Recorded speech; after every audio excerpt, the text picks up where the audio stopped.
আসসালামু আলাইকুম এভরিওয়ান।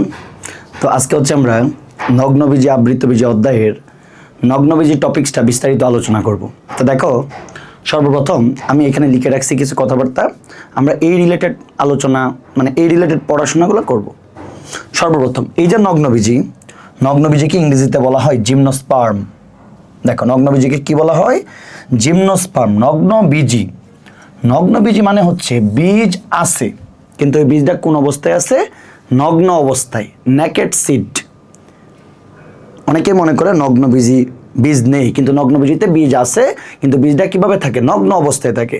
নগ্নবীজিকে ইংরেজিতে বলা হয় জিমনোস্পার্ম। জিমনো শব্দটা আসছে জিমনোস থেকে।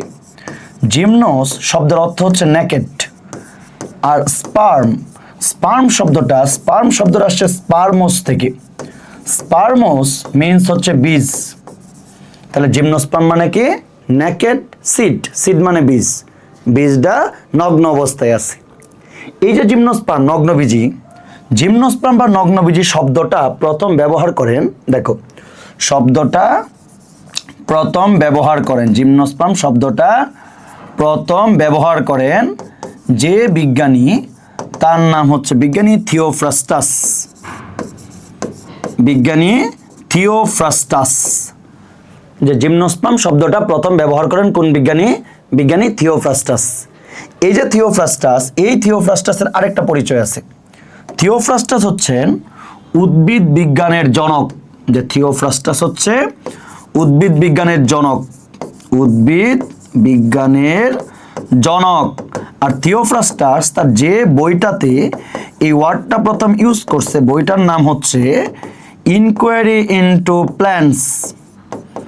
তাহলে বিজ্ঞানী থিওফ্রাস্টাস তার ইনকোয়ারি ইনটু প্ল্যান্টস বইয়ে সর্বপ্রথম জিমনোস্পার্ম বা নগ্নবীজি শব্দটা ব্যবহার করেন। তারপর দেখো নেক্সট, দুনিয়া সৃষ্টির পর থেকে এখন পর্যন্ত সময়টাকে কয়েকটা যুগ এরকম ভাগ করা হয়েছে। তো এক সময় নগ্নবীজিরা সারা দুনিয়াতে প্রচুর পরিমাণ বিস্তৃতি ছিল। দেখো, নগ্নবীজি বা জিমনোস্পার্ম এরা প্রথম উৎপত্তি হয়েছে কোন যুগে? ডেভোনিয়ান। যে ডেভোনিয়ান যুগে এদের উৎপত্তি, আর সারা দুনিয়াতে ছড়ায় গেছে। বিস্তৃতি হয়েছে কোন যুগে? যে ভাইয়া, নগ্নবীজিদের বিস্তৃতি হয়েছে মেসোজোয়িক যুগে। যারা নগ্নবীজি জিমনোস্পার্ম শব্দের অর্থ কি? জিমনোস মানে নেকেড, স্পার্মোস শব্দের অর্থ হচ্ছে সিড বা বীজ। তাহলে জিমনোস্পার্ম মানে কি? বীজটা নেকেড অবস্থায় থাকে, নগ্ন অবস্থায় থাকে। এই যে জিমনোস্পার্ম শব্দটা প্রথম ব্যবহার করেন কোন বিজ্ঞানী? লিখে রাখছি যে জিমনোস্পার্ম শব্দটা প্রথম ব্যবহার করেন বিজ্ঞানী থিওফ্রাস্টাস তার একটা বইয়ের মধ্যে ওয়ার্ডটা ইউজ করছে ইনকোয়ারি ইনটু প্ল্যান্টস। এই থিওফ্রাস্টাসের আরেকটা পরিচয় আছে, উনি হচ্ছে উদ্ভিদ বিজ্ঞানের জনক।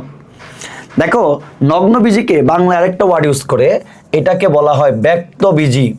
ব্যক্ত মানে কি? প্রকাশিত। বীজটা প্রকাশিত অবস্থায় আছে, গুপ্ত অবস্থায় নেই। তারপর দেখো, এই যে নগ্নবীজি জিমনোস্পার্ম এরা হচ্ছে দুনিয়াতে উৎপত্তি হয়েছে কোন যুগে? যে ভাই, এরা উৎপত্তি হয়েছে ডেভোনিয়ান যুগে। আর বিস্তৃতি হয়েছে কোন যুগে? মেসোজোয়িক যুগে। তারপর দেখো, কয়েকটা শব্দ খুব গুরুত্বপূর্ণ, এই যে স্লাইডটা লিখে রাখছি, এখান থেকে অনেক ইনফরমেশন অ্যাডমিশন টেস্টে আসছে। বর্তমানে বাংলাদেশে আবৃতবীজি উদ্ভিদ আছে কত প্রজাতির? 4000 প্রজাতির। কিন্তু ভেরি ভেরি ইম্পর্টেন্ট, মনে রাখবা, নগ্নবীজি উদ্ভিদ আছে কত প্রজাতির জানো? মাত্র 5 প্রজাতির। এটা মেডিকেল অ্যাডমিশন টেস্টে আসছে, তোমাদের কলেজের পরীক্ষা আসবে যে প্রাকৃতিকভাবে বাংলাদেশে কত প্রজাতির নগ্নবীজি উদ্ভিদ জন্মায়। যে প্রাকৃতিকভাবে বাংলাদেশে মাত্র 5 প্রজাতির নগ্নবীজি উদ্ভিদ জন্মায়। কত প্রজাতি? 5 প্রজাতির। এই যে দেখো 5 প্রজাতি, তার মধ্যে আবার কয়েকটা প্রজাতির স্পেশাল নাম আছে। দেখো কি বলছে, চট্টগ্রামের বারিয়াডালা পাহাড়ি এলাকায় পাওয়া যায় সাইকাস পেকটিনাটা। বাংলাদেশে 5 প্রজাতির প্রাকৃতিকভাবে জন্মায়। এগুলা বেশিরভাগ ক্ষেত্রে কোন এলাকায় পাওয়া যায়? পাহাড়ি এলাকায়। তার মধ্যে দেখো বলছে কি, চট্টগ্রামের বারিয়াডালা পাহাড়ি এলাকায় কোনটা পাওয়া যায়? সাইকাস পেকটিনাটা। তারপর দেখো, বাঁশপাতা নামে পরিচিত পোডোকার্পাস নেরিফোলিয়াস। এটা একটা নগ্নবীজি উদ্ভিদ। যে নগ্নবীজি উদ্ভিদ হচ্ছে বাংলাদেশে বাঁশপাতা নামে পরিচিত। আবার কাস্টল মানে কি? কাঠ আছে, লতানো মানে ছড়ানো। কাস্টল লতানো উদ্ভিদ নামে পরিচিত কোনটা? নিটাম। দেখো, বাংলাদেশের যে 5 প্রজাতির নগ্নবীজি উদ্ভিদ পাওয়া যায়, মেইনলি 1 নাম্বার হচ্ছে সাইকাস ধরনের, সাইকাসের অনেকগুলো প্রজাতি আছে। পোডোকার্পাস নেরিফোলিয়াস, তারপরে হচ্ছে কি নিটাম, ঠিক আছে, এই এদের মধ্যে হচ্ছে যে 3 ধরনের দেওয়া আছে, আর 2 ধরনের 5 প্রজাতির নগ্নবীজী উদ্ভিদ বাংলাদেশে প্রাকৃতিকভাবে জন্মে। এই এমসিকিউটা খুব গুরুত্বপূর্ণ, অ্যাডমিশন টেস্টে আসছিল 17-18-তে। কত প্রজাতির নগ্নবীজী উদ্ভিদ প্রাকৃতিকভাবে জন্মায়? তারপরে দেখেন নেক্সট, পৃথিবীতে দেখেন আমি একটু আগে পড়ছি, বাংলাদেশে আবৃতবীজী উদ্ভিদ আছে কত প্রজাতির? 4000। নগ্নবীজী উদ্ভিদ আছে কত প্রজাতির? প্রাকৃতিকভাবে 5 প্রজাতির। আরও কয়েকটা সংখ্যা জানতে হয় নগ্নবীজী সম্পর্কে। পৃথিবীতে নগ্নবীজী উদ্ভিদের টোটাল 83টা গণ, 4টা বিভাগ, 721টা প্রজাতি। বলো কয়টা প্রজাতি? 721টা প্রজাতি। 721টা প্রজাতি আছে। বাংলাদেশে কয়টা প্রজাতি প্রাকৃতিকভাবে? মাত্র 5টা। কিন্তু যদি কোশ্চেন করা হয় পৃথিবীতে নগ্নবীজীদের কয়টা প্রজাতি আছে, মনে রাখবা পৃথিবীতে নগ্নবীজীদের 721টা প্রজাতি আছে। আবার দেখো নগ্নবীজীদের কয়টা বিভাগ? 4টা। খুবই গুরুত্বপূর্ণ। গিঙ্কোফাইটা, ফাইটা মিন্স উদ্ভিদ, সাইকাডোফাইটা, কনিফেরোফাইটা, আরেকটাকে বলা হয় নিটোফাইটা। 4টার নাম মনে রাখতে হয়, কোশ্চেন আসে নিচের কোনটি নগ্নবীজীদের বিভাগ নয়। পৃথিবীতে নগ্নবীজী উদ্ভিদের 83টা গণ, 4টা বিভাগ, 721টা প্রজাতি। তার মধ্যে আবার হচ্ছে বাংলাদেশে কয়টা প্রজাতি পাওয়া যায় প্রাকৃতিকভাবে? বাংলাদেশে পাওয়া যায় মাত্র 5টা। তো তোমার প্রথম পড়া কি? 4টা বিভাগের নাম মনে রাখতে হবে, খুবই গুরুত্বপূর্ণ। গিঙ্কোফাইটা, সাইকাডোফাইটা, কনিফেরোফাইটা, নিটোফাইটা। আমরা এই 4 বিভাগের ইচ অ্যান্ড এভরিথিং সম্পর্কে জানবো। দেখো পরবর্তী স্লাইডে আমি সুন্দর করে 4 বিভাগের যা যা জানতে হয় ইচ অ্যান্ড এভরিথিং একসাথে করে রাখছি। সবার প্রথম 1 নাম্বার দেখেন, 1 নাম্বার শুরু হয়েছে কি দিয়ে? যে ভাই 1 নাম্বার শুরু হয়েছে গিঙ্কোফাইটা। এই যে গিঙ্কোফাইটা, এদের মাত্র একটা প্রজাতি আছে। ওই একটা প্রজাতির নাম কি? দেখো গিঙ্কোফাইটার একটা প্রজাতি আছে, ওই প্রজাতিটার নাম হলো গিঙ্কো বিলুবা। এই যে গিঙ্কোফাইটা, গিঙ্কো বিলুবা, মাত্র একটা প্রজাতি আছে, মনে রাখবা। এরা একসময় দুনিয়াতে প্রচুর পরিমাণে ছিল, কিন্তু বর্তমানে কি প্রায় বিলুপ্ত হয়ে গেছে, জাস্ট একটা প্রজাতি বেঁচে আছে। এই যে এক প্রজাতি বেঁচে আছে, এই জন্য গিঙ্কো বিলুবাকে একটা ওয়ার্ড ইউজ করে, বুঝছো? গিঙ্কো বিলুবাকে বলা হয় জীবন্ত জীবাশ্ম, লিভিং ফসিল। যে ওদের সমসাময়িক সকল উদ্ভিদ ধ্বংস হয়ে গেছে, কিন্তু ওই আদি বৈশিষ্ট্যগুলা নিয়ে এখনো গিঙ্কো বিলুবা টিকে আছে। এই জন্য গিঙ্কো বিলুবাকে কি বলে? জীবন্ত জীবাশ্ম, লিভিং ফসিল। আমরা এই অধ্যায়ে 2টা লিভিং ফসিল বা জীবন্ত জীবাশ্ম সম্পর্কে জানবো। একটা হচ্ছে গিঙ্কো বিলুবা, আর একটা হচ্ছে সাইকাস, বুঝছো? Next 2 number, cycadophyta. এই সাইকাডোফাইটা বিভাগ, সাইকাডোফাইটা বিভাগে একটা বর্গ আছে, নাম হচ্ছে সাইকাডালস। সাইকাডালস বর্গের অন্তর্ভুক্ত সব উদ্ভিদকে একটা টার্ম ইউজ করে, বুঝছো? কমন শব্দ সাইকাড, যারা সাইকাড নামে পরিচিত। সাইকাডোফাইটার মধ্যে কয়টা প্রজাতি আছে? 100টা প্রজাতি। পৃথিবীতে সবচাইতে ক্ষুদ্রতম নগ্নবীজীর নাম হচ্ছে জামিয়া। বইয়ের মধ্যে দেখবা দেওয়া আছে, জামিয়া হচ্ছে এক ধরনের সাইকাড। জামিয়া হচ্ছে এক ধরনের সাইকাড। যেহেতু জামিয়া হচ্ছে এক ধরনের সাইকাড, এই জন্য বলতে পারি জামিয়া সাইকাডোফাইটার অন্তর্ভুক্ত। তারপরে দেখো 3 নাম্বার, কনিফেরোফাইটা। এই কনিফেরোফাইটার উদ্ভিদগুলা ধরো একবারে ঠান্ডা যে বরফাবৃত অঞ্চলে জন্মায়, সাইবেরিয়া, উত্তর মেরু, তারপর রাশিয়া, ওই এলাকাগুলোতে জন্মায়। যে ওয়েস্টার্ন মুভিতে দেখবা কিছু কোন আকৃতির উদ্ভিদ, এরকম যে কিছু কোন আকৃতির উদ্ভিদ আছে, এরকম কিছু কোন আকৃতির উদ্ভিদ, এইগুলাই হচ্ছে কনিফেরোফাইটা। অনেক বড়, 550টা প্রজাতি। কনিফেরোফাইটা 550টা প্রজাতি। দেখেন দেওয়া আছে, কনিফেরোফাইটার একটা এক্সাম্পল দেওয়া আছে, সেকুয়া সেমিপারভিরেন্স।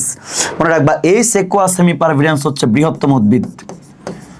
বৃহত্তম উদ্ভিদ, সবচেয়ে উঁচু উদ্ভিদ, সবচেয়ে উঁচু উদ্ভিদ। সেকুয়া সেমিপারভিরেন্স, সেকুয়া সেমিপারভিরেন্স, সেকুয়া সেমিপারভিরেন্স, উঁচু বৃক্ষ, সবচেয়ে উঁচু বৃক্ষ সেকুয়া সেমিপারভিরেন্স। ক্ষুদ্রতম নগ্নবীজীর নাম জামিয়া। কনিফেরোফাইটা, এরা অত্যাধিক উঁচু হয়। রাশিয়াতে কনিফেরোফাইটার উদ্ভিদগুলো নিয়ে আলাদা কি কনিফার বন আছে, বুঝছো? কনিফেরোফাইটার একটা এক্সাম্পল কি সেকুয়া সেমিপারভিরেন্স, এই সবচেয়ে উঁচু বৃক্ষ। তারপরে দেখো দেওয়া আছে পৃথিবীর প্রাচীন বৃক্ষ, নাম হচ্ছে ব্রিসল কোন পাইন। এটাও কোন আকৃতির, যেহেতু কোন আকৃতির আমরা জানি কোন আকৃতি কারা হয়? কনিফেরোফাইটা। কোন আকৃতির হয়? কনিফেরোফাইটা। কোন আকৃতির হয়? কনিফেরোফাইটা। কোন আকৃতির হয় কারা? কনিফেরোফাইটা। তারপরে দেখো নেক্সট, নিটোফাইটা। নিটোফাইটা কয়টা প্রজাতি আছে? 70।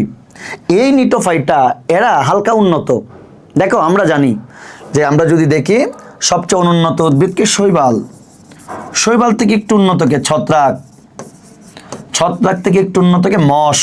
মস বা ব্রায়োফাইটা, মস থেকে একটু উন্নত ফার্ন, তারপরে কে, যে ফার্নের পরে হচ্ছে ভাই নগ্নবীজি, নগ্নবীজির পর সবচেয়ে উন্নত কে, আবৃতবীজি, নগ্নবীজির পর সবচেয়ে উন্নত আবৃতবীজি। তো এই যে আবৃতবীজি, আবৃতবীজির সাথে হালকা মিল আছে কার, নগ্নবীজির, কারণ এর সামনেরটা মিল থাকে। তো নগ্নবীজি, নগ্নবীজি কয়টা বিভাগ, 4টা। তো দেখো নগ্নবীজির যে বিভাগটা সর্বশেষ ওইটা কি প্রায় আবৃতবীজের কাছাকাছি। যেহেতু আবৃতবীজের কাছাকাছি, মনে রাখবা কি বলছে, নিটোফাইটার অনেক বৈশিষ্ট্য আবৃতবীজির সাথে মিল। 1 নাম্বার সবচেয়ে গুরুত্বপূর্ণ, আবৃতবীজীদের শুক্রাণু কেমন হয় জানো, ফ্লাজেলাবিহীন।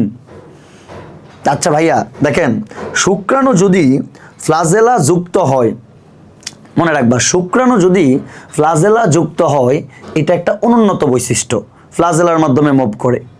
আর শুক্রাণু ফ্লাজেলা বিহীন হইলে এটা উন্নত বৈশিষ্ট্য। উন্নত উদ্ভিদগুলোর ক্ষেত্রে কি শুক্রাণু ফ্লাজেলা বিহীন হয়। ফ্লাজেলা বিহীন মানে কি, ওইটাকে কোনো একটা প্রাণী নিয়ে যায়, বা ধরো হচ্ছে যে মৌমাছি নিয়ে যাচ্ছে, বা মানুষের মাধ্যমে পরাগায়ন হচ্ছে। আর ফ্লাজেলা যুক্ত হইলে কি, অটোমেটিক একটা থেকে আরেকটা মুভ করতে পারে। আমরা দেখছি শৈবাল, ছত্রাক, মানে অনুন্নত উদ্ভিদগুলোর ক্ষেত্রে ব্রায়োফাইটা, টেরিডোফাইটা, ওদের শুক্রাণুগুলা কি হয়, ফ্লাজেলা যুক্ত হয়। নগ্নবীজির ক্ষেত্রে শুক্রাণু ফ্লাজেলা যুক্ত, কিন্তু এই যে বললাম যে নিটোফাইটাটা একটু উন্নত। উন্নত মানে কার মতো, আবৃতবীজের কাছাকাছি। আর আবৃতবীজের মতো মানে কি, একটু উন্নত বৈশিষ্ট্য আছে। আর একটু উন্নত বৈশিষ্ট্যের মধ্যে কি আছে, এদের শুক্রাণু ফ্লাজেলাবিহীন। আমরা একটু পরেই পড়বো, দেখবো যে নগ্নবীজিদের জাইলেম টিস্যুর মধ্যে কি নাই, ভেসেল নাই। কিন্তু নিটোফাইটা এই যে বললাম উন্নত, এদের টিস্যুতে কি আছে, ভেসেল আছে। এদের কাণ্ডের টিস্যুতে ভেসেল আছে। তো তোমরা এই স্লাইডটা একটা পেজের মধ্যে অ্যাড করে বইয়ে, মানে একটা পেজের মধ্যে লিখে বই অ্যাড করে রাখবা, বুঝছো। এই স্লাইডটা অনেক গুরুত্বপূর্ণ, আমি সুন্দর করে গুছিয়ে দিছি কোনটা কোনটা ইনফরমেশন করতে হবে। এখন দেখো সবগুলো যুক্ত করলে আলটিমেটলি কত হয়, যে ভাই সবগুলো অ্যাড করলে হয় 721টা। আমরা একটু আগে পড়ছি পৃথিবীতে নগ্নবীজি উদ্ভিদ কয়টা আছে, 721 প্রজাতির। পৃথিবীতে নগ্নবীজি উদ্ভিদ আছে 721 প্রজাতির। বাংলাদেশে কত প্রজাতির, প্রাকৃতিকভাবে জন্মায় মাত্র 5 প্রজাতির। এই যে 721 প্রজাতির কাউন্ট হয়ে গেছে, ঠিক আছে, 721 প্রজাতি কিন্তু হয়ে গেছে। তারপরে দেখো নিটোফাইটার একটা উদ্ভিদ, নিটামের পাতা কার মতো, এই যে দেখেন আরো উন্নত বৈশিষ্ট্য, নিটামের পাতাটাও আবৃতবীজির মতো। নামিবিয়া মরুভূমির একটা উদ্ভিদ আছে, এন্ডেমিক উদ্ভিদ। আচ্ছা ভাই এন্ডেমিক মানে কি, ধরেন কোনো একটা উদ্ভিদ জাস্ট ওই এলাকাতেই পাওয়া যায়, ইউনিক, ওই এলাকাতেই পাওয়া যায় ইউনিক উদ্ভিদ, এটাকে বলে এন্ডেমিক। নামিবিয়া মরুভূমির এন্ডেমিক উদ্ভিদটার নাম কি, উইলউডচিয়া মিরাবিলিস। এই উইলউডচিয়া মিরাবিলিস এটা তীব্র, যে ধরো খরা এলাকায় জন্মায়, যে পানি নাই, বৃষ্টি হয় না, ওই এলাকাতে জন্মায়। এটা আল্লাহ একটা স্পেশাল বৈশিষ্ট্য দিছে। তো এরকম এনভায়রনমেন্ট কই আছে, নামিবিয়া মরুভূমিতে আছে। তো এই জন্য নামিবিয়া মরুভূমির এন্ডেমিক উদ্ভিদ বলা হয় উইলউডচিয়া মিরাবিলিসকে। তারপর দেখো শ্বাসকষ্টের ঔষধ পাওয়া যায় আরেকটা নগ্নবীজি থেকে, যাকে বলা হচ্ছে ইফিড্রা। এই ইফিড্রা একটা স্পেশাল বৈশিষ্ট্য আছে, বুঝছো। আমরা একটু পরেই পড়বো, নগ্নবীজিদের কোনো দ্বিনিষেক হয় না, কিন্তু ইফিড্রা হচ্ছে একমাত্র নগ্নবীজি যার মধ্যে দ্বিনিষেক হয়। তাহলে ইফিড্রাতে কি, যে ভাই ইফিড্রাতে হচ্ছে দ্বিনিষেক হয়। আর এই যে ইফিড্রা, এই ইফিড্রা থেকে শ্বাসকষ্টের ওষুধ পাওয়া যায়। শ্বাসকষ্টের ওষুধের নাম কি, ইফেড্রিন। শ্বাসকষ্টের ওষুধটার নাম কি, ইফেড্রিন। তাহলে ইফিড্রা থেকে শ্বাসকষ্টের ওষুধ ইফেড্রিন পাওয়া যায়, ঠিক আছে। তাহলে আমাদের কিন্তু বক্স কমপ্লিট। এই পেজে যত ইনফরমেশন আছে খুব গুরুত্বপূর্ণ। সবচেয়ে ক্ষুদ্রতম নগ্নবীজি জামিয়া, উচ্চ বৃক্ষ সেকোয়া সেমিপারভিরেন্স, প্রাচীন বৃক্ষ ব্রিসলকোন পাইন, না আমেরিকাতে পাওয়া যায়, ক্যালিফোর্নিয়া, নাভাডা অঙ্গরাজ্য, ওইগুলোতে পাওয়া যায়। তারপরে হচ্ছে জীবন্ত জীবাশ্ম বলা হয় কাকে, গিঙ্কো বিলোবা। তারপরে হচ্ছে নামিবিয়া মরুভূমির এন্ডেমিক উদ্ভিদ কোনটা, কোন বিভাগের শুক্রাণুগুলা ফ্লাজেলা বিহীন, ঠিক আছে, এগুলো লাগবে। তারপরে দেখেন এখানে আমি নগ্নবীজির বৈশিষ্ট্যগুলো অ্যাড করে রাখছি। তো এখানে যেহেতু অ্যাড আছে, বইয়ে আছে, আমি জাস্ট তোমাদের একটু বুঝিয়ে দেওয়ার চেষ্টা করব নগ্নবীজির কোন কোন বৈশিষ্ট্যগুলো মুখস্থ রাখতে হয়। নাম্বার 1 দেখো, 1 নাম্বার নগ্নবীজির উদ্ভিদগুলো অনেক বড় হয়, আর বড় উদ্ভিদ বেশি দিন বাঁচে। তো এটা কি বলা যায়, বহু বর্ষজীবী, চিরসবুজ। 2 নাম্বারটা নগ্নবীজরা স্পোরোফাইট। আচ্ছা ভাই স্পোরোফাইট মানে কি, স্পোরোফাইট মানে হচ্ছে এরা ডিপ্লয়েড 2n, এদের প্রতি কোষে 2 সেট করে ক্রোমোজোম আছে। যদি বলা হয় গ্যামেটোফাইট, দ্যাট মিনস হ্যাপ্লয়েড।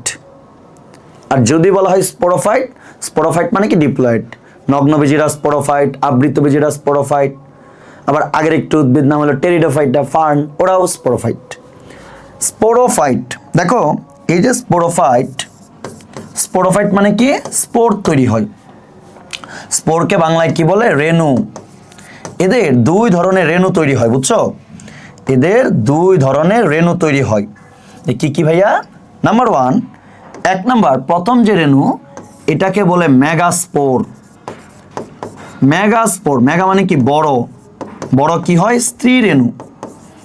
আর দুই নাম্বারটা হচ্ছে মাইক্রোস্পোর।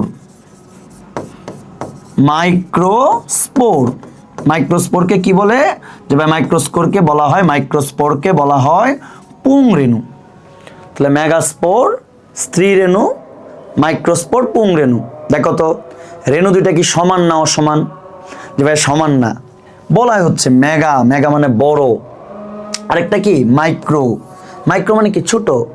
তো দুই রেণু সমান না, দুই রেণু সমান না। দেখো দুই রেণু সমান না, এই জন্য বলতেছে অসম রেণু প্রসূ। দুই ধরনের রেণু তৈরি হয়, রেণু দুইটা সমান হয় না। সমান হলে কি হইতো? সমরেণু প্রসূ বলা হইতো, এটা অসমরেণু প্রসূ। তারপর দেখো নেক্সট, অসমরেণু প্রসূ। আমরা ক্লাস 9-10-এ একটা গঠন পড়ছিলাম, মনে আছে? স্ত্রী গ্যামেটোফাইটের উৎপত্তি, স্ত্রী গ্যামেটোফাইটের গঠন। তো দেখো স্ত্রী গ্যামেটোফাইটের গঠন দেখতে এরকম থাকে। ধরো এই হচ্ছে একটা স্ত্রী গ্যামেটোফাইট। এই যে স্ত্রী গ্যামেটোফাইট, ঠিক উপরের এই জিনিসটাকে বলে গর্ভমুণ্ড। এটা পড়ছিলাম ক্লাস 9-10-এ পড়ছিলাম, গর্ভমুণ্ড। এইটার নাম হচ্ছে গর্ভদণ্ড। আর এই জিনিসটাকে বলা হয় গর্ভাশয়। গর্ভমুণ্ড, গর্ভদণ্ড, আরেকটা অংশের নাম কি? গর্ভাশয়। এই গর্ভাশয়ের ভিতরে দেখো, এই গর্ভাশয়ের ভিতরে যে জিনিসটা অবস্থান করে এটাকে বলে ডিম্বক। গর্ভাশয়ের ভিতরে অবস্থান করে ডিম্বক। আমরা ক্লাস 9-10 পড়ছিলাম, যখন পরাগায়ন হয় কি হয়? যে পুং রেণু এসে গর্ভমুণ্ডে পতিত হয়, বা পরাগরেণু বললাম, যে পরাগরেণু গর্ভমুণ্ডে এসে পতিত হয়। এই যে পরাগরেণু গর্ভমুণ্ডে এসে পড়ে, দেখো পরাগরেণু গর্ভমুণ্ডে এসে পতিত হয়, এই পরাগরেণু বিভাজিত হয়। বিভাজিত হওয়ার পর দুইটা নিউক্লিয়াস তৈরি করে। একটা নিউক্লিয়াসকে কি বলা হয়? যে একটাকে বলে ভাইয়া জনন নিউক্লিয়াস। যে একটা নিউক্লিয়াসের নাম জনন নিউক্লিয়াস, আরেকটা নিউক্লিয়াসের নাম হচ্ছে নালিকা নিউক্লিয়াস। এই নালিকা নিউক্লিয়াসটা বড় হয়, বড় হয়ে কি তৈরি করে? পরাগ নালী। এই যে এরকম করে ধরেন, এই হচ্ছে সেই পরাগ নালী। এই যে পরাগ নালী, পরাগ নালী, পরাগ নালী। আবার দেখেন এই যে জনন নিউক্লিয়াস, মনে রাখবা এই জনন নিউক্লিয়াসটা বিভাজিত হয়ে দুইটা শুক্রাণু তৈরি করে। কয়টা শুক্রাণু তৈরি করে? যে ভাই শুক্রাণু তৈরি করে দুইটা। যে জনন নিউক্লিয়াস বিভাজিত হয়ে শুক্রাণু তৈরি করে দুইটা, জানেন? এই যে একটা শুক্রাণু, এই যে একটা শুক্রাণু। আবার দেখো এই যে ডিম্বক, ডিম্বকের ভিতরে কি থাকে? ডিম্বকের ভিতরে এটা ধরো ডিম্বাণু। ডিম্বাণুর দুই পাশে দুইটা কোষ থাকে, সহকারী কোষ। ঠিক উল্টা পাশে তিনটা কোষ থাকে, প্রতিপাদ কোষ। আর মাঝখানে কি থাকে? Secondary nucleus. তোমরা এটা পড়ছিলা, ক্লাস 9-10-এ পড়ছিলা। শুক্রাণু কয়টা? দুইটা। একটা শুক্রাণু এসে মিলিত হয় ডিম্বাণুর সাথে, আরেকটা শুক্রাণু এসে মিলিত হয় সেকেন্ডারি নিউক্লিয়াসের সাথে। সেকেন্ডারি নিউক্লিয়াসের সাথে। এখন একটা জিনিস মনে রাখবা, এই যে গর্ভাশয়, এই গর্ভাশয় নিষেকের পর উদ্ভিদ প্রজনন অধ্যায়ে বিস্তারিত পড়বা, একটা বক্স দেওয়া আছে, নিষেকের আগের কোন জিনিস, ওই জিনিস নিষেকের পর কি হয়। গর্ভাশয় নিষেকের পর কিসে পরিণত হয় জানো? ফল। আর এই যে দেখছি ডিম্বক, ডিম্বক নিষেকের পর কিসে পরিণত হয় জানো? বীজ। এই যে এত কাহিনী পড়াইলাম, এই জিনিসগুলো শুধুমাত্র আবৃত বীজিতে হয়। নগ্ন বীজিতে কোনো ফুল তৈরি হয় না। নগ্ন বীজিতে কি নাই? কোনো গর্ভাশয় নাই, কোনো গর্ভদণ্ড নাই, কোনো গর্ভমুণ্ড নাই। দেখো যেহেতু গর্ভাশয় না, আমি বললাম কি নগ্নবীজিগুলো কিছুই হয় না, তো নগ্নবীজি যদি কিছু না হয়, নগ্নবীজিতে যদি গর্ভাশয় না থাকে, তাহলে ওদের কি ফল তৈরি হবে? যে ভাইয়া নগ্নবীজিতে গর্ভাশয় নাই, আর গর্ভাশয় না থাকলে ওদের কি হয় না, কোনো ফল তৈরি হয় না। নগ্নবীজিতে যেহেতু গর্ভাশয় নাই, তাই কোনো ফল তৈরি হয় না। কিন্তু নগ্নবীজিতে কি ডিম্বক কিন্তু আছে, যেহেতু ডিম্বক আছে তাহলে বীজ তৈরি হবে। তাহলে আমি বারবার বলতেছি নগ্নবীজিতে কিন্তু বীজ আছে, কিন্তু কিভাবে আছে? নগ্ন অবস্থায়। কেন নগ্ন অবস্থায়? কারণ ফল নাই, আর ফল না থাকলে তো বীজ তৈরি হবে না। আবার দেখো আবৃত বীজের ক্ষেত্রে যেহেতু গর্ভমুণ্ড আছে, আবৃত বীজের ক্ষেত্রে পরাগরেণু আইসা কই পড়ে? গর্ভমুণ্ডে। কিন্তু নগ্নবীজিতে তো গর্ভমুণ্ড নাই। আচ্ছা ভাই নগ্নবীজিতে যদি গর্ভমুণ্ড না থাকে, তাহলে নগ্নবীজের ক্ষেত্রে পরাগরেণু আইসা কই পড়ে? নগ্নবীজের ক্ষেত্রে পরাগরেণু এসে ডিরেক্টলি পতিত হয় গর্ভমুণ্ডে। দেখো শুক্রাণু তৈরি হয়েছে দুইটা, একটা শুক্রাণু ডিম্বাণুর সাথে মিলিত হয়েছে, আরেকটা সেকেন্ডারি নিউক্লিয়াসের সাথে মিলিত হয়েছে। আর নগ্নবীজিতে এসব কিছু হয় না, তাহলে নগ্নবীজিদের কোনো দিনিশেক হয় না। নগ্নবীজিতে কোনো দিনিশেক হয় না, বুঝছো? তাহলে নগ্নবীজিতে কি কি নাই দেখো এখানে লিখে রাখছি। নগ্নবীজিতে কি কি নাই দেখো, কোনো গর্ভাশয় নাই, কোনো গর্ভদণ্ড নাই, গর্ভমুণ্ড নাই। যেহেতু গর্ভাশয় নাই, দেখো যেহেতু গর্ভাশয় নাই, এটা এরকম করি, যেহেতু গর্ভাশয় নাই। এখন দেখো গর্ভাশয় যদি না থাকে তাহলে কি ফল তৈরি হবে? গর্ভাশয় নাই তাই ফল নাই। ফল যেহেতু নাই তাহলে বীজটা কিভাবে থাকে? বীজ নগ্ন অবস্থায় থাকে। গর্ভাশয় নাই তাই কোনো ফল তৈরি হয় না। ফল যদি তৈরি না হয় বীজটা কিভাবে থাকে? নগ্ন অবস্থায়। আবার দেখেন কোনো গর্ভমুণ্ড নাই, আমি তোমাদের বলছি যেহেতু গর্ভমুণ্ড নাই তাহলে বীজটাই, তাহলে পরাগরেণু এসে কোথায় পতিত হয়? পরাগরেণু সরাসরি ডিম্বক রন্ধ্রে পতিত হয়। আবার কি হয় না, এদের কোনো দিনিশেক হয় না। যেহেতু দিনিশেক হয় না, এই জন্য এদের যে বীজের উপর খাবারটা থাকে শস্য বা শ্বাস বলা হয়, ওই শ্বাসটা কেমন? হ্যাপ্লয়েড। আর এই শ্বাসটা ওদের নিষেকের আগেই তৈরি হয়ে যায়। বুঝছো? পারবা না ইনশাল্লাহ? আবার বলি, নগ্নবীজি স্পোরোফাইট। স্পোরোফাইট মানে কি? Diploid two N. এদের স্পোর তৈরি হয়, দুইটা স্পোরের নাম কি? Megaspore, microspore. এই যে দুইটা স্পোর তৈরি হলো, দুই ধরনের রেণু তৈরি হলো। রেণু দুইটা কি? অসমান, একটা বড় একটা ছোট। আর আমরা যে অসমান মানে কি? হ্যাটারোস্পোরাস। অসম মানে হলো হ্যাটারোস্পোরাস, সম হইলে হোমো বলতাম। এদের গর্ভাশয় নাই, গর্ভমুণ্ড নাই, গর্ভদণ্ড নাই।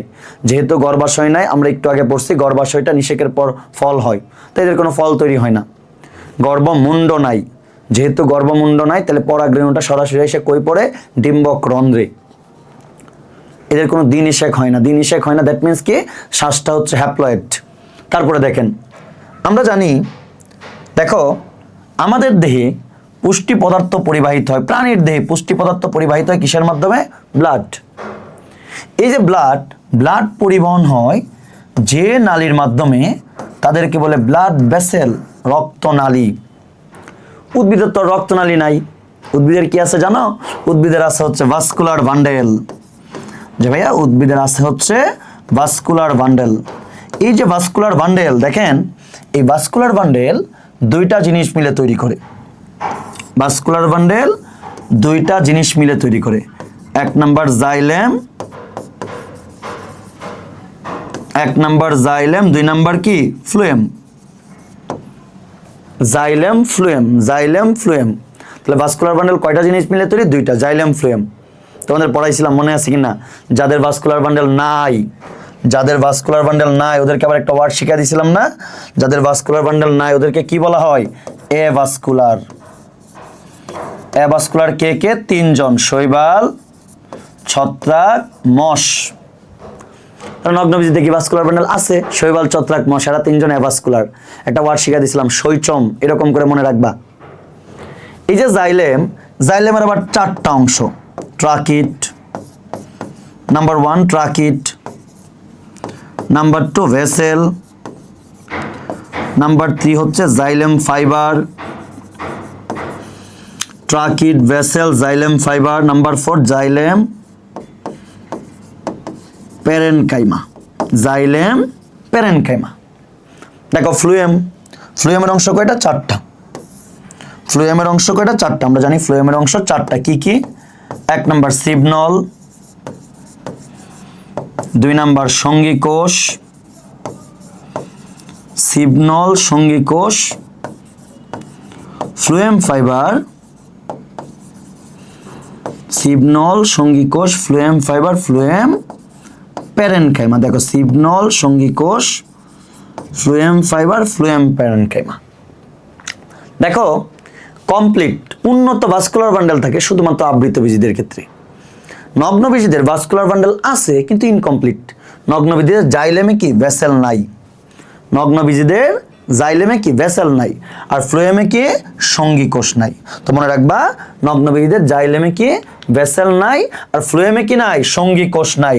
যদি একজন ব্যতিক্রম আছে, নাম হচ্ছে জাইলেমে ভেসেল আছে একটা নগ্নবীজী, নাম কি নিটাম, এর জাইলেমে ভেসেল আছে। নগ্নবীজী হওয়া সত্ত্বেও ব্যতিক্রম, দ্বিনিষেক হয়। একটা ব্যতিক্রম আছে, নাম কি ইফিড্রা। ইফিড্রা নগ্নবীজী হওয়া সত্ত্বেও এর কি দ্বিনিষেক হয়। ইফিড্রা নগ্নবীজী হওয়া সত্ত্বেও এর দ্বিনিষেক হয়। দেখো নগ্নবীজী সবাই কি বায়ুপরাগী, এরা সকলেই বায়ুপরাগী। এদের অসম আকৃতির জনক্রম থাকে, অসম আকৃতির জনক্রম। আচ্ছা ভাইয়া, প্রথম জনক্রম মানে কি? জনক্রম ইংরেজিতে বলা হয় অল্টারনেশন অফ জেনারেশন, ধারাবাহিক চেঞ্জ, হ্যাপ্লয়েড ডিপ্লয়েড দশা। দেহ ধরো 2n, শুক্রাণু তৈরি হচ্ছে হ্যাপ্লয়েড, দেহ হ্যাপ্লয়েড, মাঝখানে কোনো একটা সাময়িক সময়ের জন্য জাইগোট তৈরি হচ্ছে ডিপ্লয়েড। এই যে হ্যাপ্লয়েড দশা ডিপ্লয়েড দশা পর্যায়ক্রমিক আসতেছে, এই পর্যায়ক্রমিক হ্যাপ্লয়েড দশা ডিপ্লয়েড দশার আগমনকে কি বলা হয়? জনুক্রম, alternation of generation, alternation of generation. মনে রাখবা যদি এরকম হয় এটা ফুল লাইফ, তার মধ্যে জাস্ট অল্প একটু সময়, অল্প একটু সময় হচ্ছে হ্যাপ্লয়েড n, বাকি পুরাটা 2n। তাহলে বলো তো এটা কি সম না অসম? যে এটা হচ্ছে অসম। হ্যাটারো, অসম মানে কি হ্যাটারো, আকৃতি, আকৃতি মানে মরফোলজি। তো এটাকে কি বলে? অসম আকৃতির জনক্রম, হ্যাটারোমরফিক জনক্রম। বুঝছো? নগ্নবীজীদের ক্ষেত্রে সেম কাহিনী হয়, যে ভাই নগ্নবীজীদের ক্ষেত্রে সেম কাহিনী হয়, এদের অসম আকৃতির জনক্রম থাকে। নগ্নবীজীদের আদি স্ত্রী জননাঙ্গ তৈরি হয়, আদি স্ত্রী জননাঙ্গ, এটা ওদের একটা অনুন্নত বৈশিষ্ট্য, যাকে এক বচনে বলে আর্কিগনিয়াম আর বহু বচনে বলা হয় আর্কিগনিয়া। কোনো শব্দের সাথে গনিয়া, গনিয়া মানে গাইনি, গাইনি মানে স্ত্রী, তাহলে গনিয়া বা গাইনি ওয়ার্ডটা থাকলে কি বোঝায়? স্ত্রী বোঝায়। আর্কিগনিয়াম, এটা হচ্ছে আমরা টেরিডোফাইটাতে পড়ছি, তাই না? অ্যান্থেরেডিয়াম, আর্কিগনিয়াম, আমরা অনেক জায়গায় পড়ছি। আর্কিগনিয়াম মানে কি? স্ত্রী জননাঙ্গ। ঠিক আছে? নগ্নবীজীদের একটা বিশেষ বৈশিষ্ট্য, নাম হচ্ছে লিপ স্কার। স্কার মানে কি? স্কার শব্দের অর্থ হচ্ছে দাগ। ধরো কোনো একটা জায়গায় কাটাকাটি করলো, অপারেশন করলো, অপারেশন করার পর এখানে যে দাগটা থাকে না, ওইটাকে বলে স্কার মার্ক, দাগটাকে বলা হয় স্কার মার্ক। সেম নগ্নবীজীদের পাতা পড়ে গেলে কাণ্ডের মধ্যে সবসময় একটা দাগ থেকে যায়, যে এখানে একটা পাতা ছিল পড়ে গেছে, পাতা ছিল পড়ে গেছে, পাতা ছিল পড়ে গেছে, এই দাগটাকে কি বলা হয়? লিপ স্কার। বুঝছো? নগ্নবীজীদের কি বৈশিষ্ট্য থাকে? লিপ স্কার থাকে। তারপরে দেখো নেক্সট, এগুলো পড়লাম, ভাস্কুলার বান্ডেল, স্পোর, রেণু, এটাও পড়ছি। নগ্নবীজীতে অনেক কিছু অনুপস্থিত। তাহলে ভাইয়া আচ্ছা নগ্নবীজীতে কি কি অনুপস্থিত? নাম্বার 1, নগ্নবীজীতে গর্ভাশয় নেই, গর্ভাশয়, গর্ভদণ্ড। 3 নাম্বার কি? গর্ভমুণ্ড। নগ্নবীজীতে গর্ভাশয়, গর্ভদণ্ড, গর্ভমুণ্ড নেই। 3 নাম্বার। 2 নাম্বার, জাইলেমে ব্যাসেল, ফ্লুয়েমে সঙ্গী কোষ নেই। যদি একজনের জাইলেমে ব্যাসেল আছে, নাম কি? নিটাম। জাইলেমে ব্যাসেল, ফ্লুয়েমে, জাইলেমে ব্যাসেল, ফ্লুয়েমে সঙ্গী কোষ নেই। জাইলেমে ব্যাসেল, ফ্লুয়েমে সঙ্গী কোষ নেই। দেখো নগ্নবীজীতে যেহেতু গর্ভাশয় নেই, তাই বলতে পারি কি? ফল তৈরি হয় না, ফল তৈরি হয় না। দেখেন এখানে কিন্তু একটা এক্সেপশনাল যেহেতু আছে, আমরা একটু লিখে রাখি, নিটাম, এটার জাইলেমে ব্যাসেল আছে। তারপরে দেখেন এদের কোনো দ্বিনিষেক হয় না, দ্বিনিষেক হয় না। যদিও একটা উদ্ভিদ ব্যতিক্রম, আমরা একটু আগে পড়ছি, নাম কি? ইফিড্রা। ইফিড্রা নগ্নবীজী হওয়া সত্ত্বেও এটার কি? দ্বিনিষেক হয়। তাহলে এগুলো হচ্ছে নগ্নবীজীতে নেই। কি কি নেই? গর্ভাশয় নেই, গর্ভদণ্ড নেই, গর্ভমুণ্ড নেই। গর্ভাশয় নেই, দ্যাট মিনস আরেকটা জিনিস আমরা অটোমেটিক পড়ে ফেলছি, ফল তৈরি হয় না। ভাস্কুলার বান্ডেল একটু ইনকমপ্লিট, জাইলেমে ব্যাসেল নাই, ফ্লুয়েমে সঙ্গী কোষ নাই। আবার দেখো একটা নগ্নবীজীর জাইলেমে ব্যাসেল আছে, নাম কি? নিটাম, ফল তৈরি হয় না, পড়ছি, দ্বিনিষেক হয় না। একটা নগ্নবীজিতে দিনের শেখ হয় নাম কি? ফিডরা। যেহেতু দিনের শেখ হয় না তাই আমরা জানি শ্বাসটা কেমন? হ্যাপ্লয়েড। শ্বাস বা এন্ডোস্পার্ম হচ্ছে হ্যাপ্লয়েড। দেখো আমরা যখন শৈবাল পড়ি আমরা ইউলোথ্রিক্স নিয়ে আলোচনা করি, ছত্রাক পড়ার সময় অ্যাগারিকাস, ব্রায়োফাইটা পড়ার সময় রিক্সিয়া, টেরিডোফাইটা পড়ার সময় টেরিস। মানে এমন একটা উদ্ভিদ নিয়ে আলোচনা করি মোটামুটি যার সকল বৈশিষ্ট্য আর কি মিক্সড, মানে সকল বৈশিষ্ট্য আছে। তো সেম নগ্নবীজের মধ্যে আমাদের যে উদ্ভিদটা নিয়ে বিস্তারিত আলোচনা করবো নাম হচ্ছে সাইকাস। তো সাইকাসের বৈশিষ্ট্য কি? সেম নগ্নবীজের মতো, কিন্তু এখানে কয়েকটা এক্সট্রা স্পেশাল বৈশিষ্ট্য আছে, আমি বুঝাই দেবো, এই জন্য বৈশিষ্ট্যগুলো এখানে লিখে রাখছি। আমরা একটু আগে পড়ছি নগ্নবীজেরা কেমন, যে ভাই নগ্নবীজেরা টুয়েন। টুয়েন মানে কি? Sporophyte, diploid. 2 নাম্বার মনে রাখবা, নগ্নবীজী উদ্ভিদদেরকে মূল কাণ্ড পাতায় ভাগ করা যায়। টেরিডোফাইটা থেকে উদ্ভিদকে মূল কাণ্ড পাতায় ভাগ করা যায়। শৈবাল, ছত্রাক এদেরকে মূল কাণ্ড পাতায় ভাগ করা যায় না, এদেরকে কি বলা হয়? সমাঙ্গদেহী। বুঝছো? প্রাইভেটের ক্ষেত্রেও সেম, কিন্তু টেরিডোফাইটা থেকে কি মূল কাণ্ড পাতায় ভাগ করা যায়। তাহলে যাদেরকে মূল কাণ্ড পাতায় ভাগ করা যায় না ওদেরকে আমরা একটা কমন টার্ম ইউজ করি, নাম কি? থেলোফাইটা বা থ্যালোয়েড বা সমাঙ্গদেহী। অঙ্গগুলো সেম সেম, কোনো পার্থক্য করা যাচ্ছে না।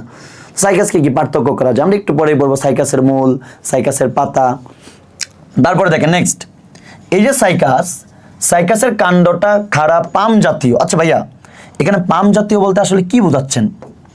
পাম জাতীয় বলতে বোঝাচ্ছি পাম উদ্ভিদের মতো, নারিকেল উদ্ভিদের মতো পাতাগুলা ঠিক উপরে, চারপাশে কোনো ছড়ানো কাণ্ড নাই। এটাকে বলতেছে কাণ্ডটা খাড়া পাম জাতীয়, পাম উদ্ভিদের মতো একবারে কাণ্ড খাড়া, তারপর উপরে কি পাতা থাকে। তারপরে দেখেন পাতাগুলা পক্কল যৌগিক। আচ্ছা ভাই, পাতা পক্কল যৌগিক মানে কি? দেখো পাতা পক্কল যৌগিক বলতে বোঝায়, মনে রাখবা, ধরো এটা একটা উদ্ভিদের কাণ্ড, কাণ্ডের যে জায়গা থেকে পাতা তৈরি হয় ওই জায়গাটাকে বলা হয় পর্ব। একটা পাতার 3টা অংশ, পত্রমূল, আবৃতবীজিতে পড়াবো, পত্রমূল, পত্রবৃন্ত, আরেকটা অংশকে বলে পত্রফলক। এই যে পার্টটা এটাকে বলে পত্রফলক, বা আরেকটা নাম আছে পত্রফলকের আরেক নাম পত্রক। এই যে পত্রফলক বা পত্রক, দেখো পত্রফলক বা পত্রক কয়টা আছে এইটার উপর ভিত্তি করে পাতাকে 2 ভাগে ভাগ করা হয়। যদি পত্রফলক একটা থাকে তাহলে ওই পাতাকে বলে সরল পাতা। আম গাছের পাতা, জাম গাছের পাতা, এই যে দেখো আমি একটা পাতা আঁকছি, এটা কি? সরল পাতা। আবার যদি পত্রফলক বা পত্রক একাধিক থাকে ওই পাতাকে বলা হয় যৌগিক পাতা। যৌগিক পাতা, যৌগিক পাতার ক্ষেত্রে কেমন? এই যে দেখো এরকম, এই যে একটা পত্রফলক, এই যে একটা পত্রফলক, এই যে একটা পত্রফলক, দ্যাট মিন্স পত্রফলক একাধিক। এই যে এটা হচ্ছে একটা যৌগিক পাতার এক্সাম্পল। আর যৌগিক পাতার ক্ষেত্রে দেখো, যৌগিক পাতার ক্ষেত্রে মনে রাখবা যে জিনিসটা মাঝখানে থাকে, আমি একটু মোটা করি, এই যে জিনিসটা মাঝখানে থাকে যৌগিক পাতার ক্ষেত্রে ঠিক মাঝখানের অংশটা, এটাকে একটা টার্ম ইউজ করে, বুঝছো? এটাকে বলে র্যাকিশ। এটাকে বলে র্যাকিশ। তাহলে যৌগিক পাতার ক্ষেত্রে মাঝখানের অংশটা কি বলা হয়? র্যাকিশ। আর 2 পাশে যা আছে এগুলা কি? পত্রফলক। র্যাকিশের 2 পাশে পত্রফলক সংখ্যা যদি সমান সমান থাকে ওইটাকে বলে পক্কল যৌগিক। বলো ওইটাকে কি বলে? পক্কল যৌগিক। তাহলে সাইকাসের পাতা কেমন? পক্কল যৌগিক। সাইকাসের কচি পাতাগুলা কুণ্ডলিত কুণ্ডলিত থাকে। দেখো কচি পাতা কিভাবে আসে, কচি পাতাগুলা কিভাবে আসে? বিন্যাস। এই বিন্যাসকে দেখো, বিন্যাসকে ইংরেজিতে বলে ভার্নেশন। বিন্যাসকে ইংরেজিতে কি বলা হয়? ভার্নেশন। যে কিভাবে আসে বিন্যাসকে বলে ভার্নেশন। আর যদি এরকম কুণ্ডলিত অবস্থায় থাকে, কুণ্ডলিত মনে রাখবা, কুণ্ডলিত, কুণ্ডলিতকে ইংরেজিতে বলা হয় সার্সিনেট। কুণ্ডলিতকে ইংরেজিতে কি বলা হয়? সার্সিনেট। তাহলে এই যে কুণ্ডলিত কচি পাতা, যে সাইকাসের কচি পাতাগুলো কুণ্ডলিত থাকে, তাহলে এক কথায় কি বলতে পারি? সার্সিনেট ভার্নেশন। সার্সিনেট ভার্নেশন। কুণ্ডলিত মানে সার্সিনেট, বিন্যাস মানে ভার্নেশন। তাহলে সাইকাসের কচি পাতাগুলো কেমন? যে সাইকাসের কচি পাতাগুলো ভাই কুণ্ডলিত। কুণ্ডলিতকে আমি কি বলতেছি? সার্সিনেট ভার্নেশন। সার্সিনেট ভার্নেশন। সাইকাসের পাতায় ট্রান্সফিউশন টিস্যু থাকে। আমরা একটু পরে পড়বো বিস্তারিত, জাস্ট একটু বলি। ট্রান্সফিউশন টিস্যু কাজ কি? ট্রান্সফার করা। কি ট্রান্সফার করে জানো? এক পাতা থেকে আরেক পাতায় পার্শ্বীয়ভাবে পানি পরিবহন করে। তারপরে দেখো সাইকাসের গৌণ অস্থানিক কোরালয়েড মূল থাকে, এটা আমরা বিস্তারিত পড়বো। 2 নম্বরের একটা কোশ্চেন, সাইকাসের মূলকে কেন কোরালয়েড মূল বলা হয়? ঠিক আছে, তাহলে আমরা এটা হোল্ড রাখলাম। সাইকাসের শুক্রাণু ভেরি ভেরি ইম্পর্টেন্ট। প্রথম 1 নম্বরে মনে রাখবা, সাইকাসের শুক্রাণু হচ্ছে লাটিম আকৃতির, লাটিম আকৃতির। 2 নাম্বার, সাইকাসের শুক্রাণু উদ্ভিদকুলে সর্ববৃহৎ। সাইকাসের শুক্রাণু কি উদ্ভিদকুলে সর্ববৃহৎ? এই কোশ্চেনটা আসবে মাস্ট। পুরা বুটানি বই থেকে একটা টপিকস ভিত্তিক কোশ্চেন দিলে এটা দিতে পারে যে নিচের কোন উদ্ভিদের শুক্রাণু সর্ববৃহৎ। তোমরা ভাববা কি আম গাছ, জাম গাছ, বড় এত বড় বড় আম গাছ, জাম গাছ, বট গাছ হয়, নিশ্চয়ই ওদের শুক্রাণু সর্ববৃহৎ। কিন্তু মনে রাখবা কার শুক্রাণু সর্ববৃহৎ? সাইকাসের শুক্রাণু সর্ববৃহৎ। আবার এটা সচল, সচল মানে কি আছে? ফ্লাজেলা আছে। কয়টা ফ্লাজেলা? Very very important. সাইকাসের শুক্রাণু বহু ফ্লাজেলা যুক্ত। মনে রাখবা বহু ফ্লাজেলা যুক্ত শুক্রাণু কার কার দেখা যায়? বহু ফ্লাজেলা যুক্ত শুক্রাণু দেখা যায় সাইকাস আর টেরিসে। সাইকাস, টেরিস, টেরিস মানে কি? ফার্ন। আর 2 ফ্লাজেলা যুক্ত শুক্রাণু দেখা যায় কার মধ্যে? রিক্সিয়া। রিক্সিয়া উদ্ভিদের শুক্রাণু কেমন? 2 ফ্লাজেলা যুক্ত, পড়াইছিলাম তাই না? আর সাইকাসের শুক্রাণু কেমন? বহু ফ্লাজেলা যুক্ত। প্লাস টেরিসের শুক্রাণু কেমন? বহু ফ্লাজেলা যুক্ত। বুঝছো? নেক্সট দেখো, এটা পড়ছি ট্রান্সফিউশন টিস্যু। সাইকাসের পাতায় 2 ধরনের প্যারেনকাইমা টিস্যু থাকে। একটাকে বলে স্পঞ্জি প্যারেনকাইমা, একটাকে বলা হয় পেলিসেড প্যারেনকাইমা। পেলিসেড প্যারেনকাইমা। এই 2 প্যারেনকাইমা টিস্যুর মাঝখানে কিছু বর্ণহীন লম্বা কোষ থাকে, বর্ণহীন লম্বা কোষ। এই বর্ণহীন লম্বা কোষগুলো একসাথে মিলে যে টিস্যুটা তৈরি করে তাকে বলতেছে ট্রান্সফিউশন টিস্যু। তাকে আমরা বলতেছি ট্রান্সফিউশন টিস্যু। কি বলছে? সাইকাসে ট্রান্সফিউশন টিস্যু থাকে। দেখবা সুন্দর করে দেওয়া আছে বইয়ের মধ্যে, স্পঞ্জি প্যারেনকাইমা ও পেলিসেড প্যারেনকাইমার মাঝে বর্ণহীন লম্বা কোষসমূহ একসাথে যে টিস্যু তৈরি করতেছে তাকে বলতেছে ট্রান্সফিউশন। নাম শুনে বোঝা যাচ্ছে কিছু একটা ট্রান্সফার করে। কি ট্রান্সফার করে? পানি ট্রান্সফার করে, পার্শ্বীয়ভাবে পানি পরিবহন করে। ঠিক আছে, পার্শ্বীয়ভাবে কি পরিবহন করে? পানি পরিবহন করে। ট্রান্সফিউশন টিস্যুর কাজ কি? যেটা ট্রান্সফিউশন টিস্যুর কাজ হচ্ছে পত্রফলক বা পত্রকে পার্শ্বীয়ভাবে পানি পরিবহন করা, পার্শ্বীয়ভাবে পানি পরিবহন করা, পার্শ্বীয়ভাবে পানি পরিবহন করে। নেক্সট পাতা, একটু আগে পড়ছি। সাইকাসের পাতা কেমন? সরল না যৌগিক? যৌগিক পাতা। কেমন যৌগিক? পক্কল যৌগিক। দেখো সাইকাস উদ্ভিদে 2 ধরনের পাতা থাকে। মনে রাখবা সাইকাস উদ্ভিদে 2 ধরনের পাতা থাকে। সাইকাস উদ্ভিদে কয় ধরনের পাতা থাকে? 2 ধরনের। নাম্বার 1, কিছু বড় বড় পাতা থাকে পক্কল যৌগিক, যেগুলো বলছি বড় পাতা। এই যে বড় পাতাগুলা, এগুলোরে বলে যৌগপত্র বা পল্লবপত্র বা পর্ণপত্র বা ফোলিয়েজ লিফ। এই পাতাগুলা দেখতে কেমন? মনে রাখবে এই পাতাগুলা দেখতে হচ্ছে সবুজ বর্ণের। এই পাতাগুলা দেখতে সবুজ বর্ণের। আর কিছু পাতা থাকে খুব ছোট, একবারে মুকুলের দিকে, উপরের দিকে, উপরের দিকে ছোট পাতা থাকে বাদামি বর্ণের। বলা কি বর্ণের? বাদামি বর্ণের। এই যে বাদামি বর্ণের পাতা, এই বাদামি বর্ণের পাতাগুলাকে বলা হয় শল্কপত্র বা ইংরেজিতে কি বলে? Scan leaf. শল্কপত্র বা ইংরেজিতে বলা হয় স্ক্যাল লিফ। তাহলে 1 নম্বর পাতা কেমন? পক্কল যৌগিক। কয় ধরনের পাতা পাওয়া যায়? 2 ধরনের, যৌগপত্র বা পল্লবপত্র বা পর্ণপত্র বা ইংরেজিতে কি বলে? Foliage leaf. কি বর্ণের? সবুজ বর্ণের। আর শল্কপত্র বা স্ক্যাল লিফ কি বর্ণের? বাদামি বর্ণের। পারবা না ইনশাল্লাহ? যদি বলে পাতা কি ধরনের, বলবা পক্কল যৌগিক। আবার যদি বলে কয় ধরনের পাতা পাওয়া যায়? 2 ধরনের। দেখো এই যে 2 ধরনের, তোমাদের বইয়ে দেখবা 2 ধরন কি ইংরেজিতে একটা ওয়ার্ড ইউজ করছে, বুঝছো? 2 ধরন কি ইংরেজিতে বলে ডাইমরফিক। ডাই মিন্স 2, মরফিক মানে মরফোলজি, গঠন। 2 ধরনের পাতা পাওয়া যায়। ঠিক আছে, নেক্সট এই কোশ্চেনটা আসে তোমাদের পরীক্ষায়, দেখবা যে 3 নম্বরের জন্য আসবে। সাইকাসের মূলকে কেন কুরালয়েড মূল বলা হয়? সাইকাসের মূলকে কেন কুরালয়েড মূল বলে? সবার প্রথম দেখো, আমরা যদি ওয়ার্ডটাকে ভাঙি, কুরালয়েড, কুরাল প্লাস ওয়েড, ওয়েড শব্দের অর্থ হচ্ছে অ্যালাইক বা মতো। তোমরা জীববিজ্ঞান দ্বিতীয় পত্রের প্রথম অধ্যায়ে পড়ে আসছো, সাইক্লয়েড, সার্কেলের মতো, প্রায় গোলাকার, তাই না? গ্যানোয়েড, টিনোয়েড, এখানে আরেকটা বললাম কুরালয়েড। কুরাল মিন্স প্রবাল। তাহলে সাইকাসের মূলকে কেন প্রবালের মতো দেখা যায়, প্রবালের মতো মূল বলা হয়? সাইকাসের মূলকে কেন কুরালয়েড মূল বলা হয়? দেখো, উদ্ভিদ যখন ভ্রূণীয় অবস্থায় থাকে, বুঝো, ধরো উদ্ভিদ একবারে ছোট মুকুল, জাস্ট খালি বীজ থেকে ধরো বের হচ্ছে, ওই সময় উদ্ভিদের যে মূলটা থাকে, এই মূলটারে বলা হয় ভ্রূণমূল।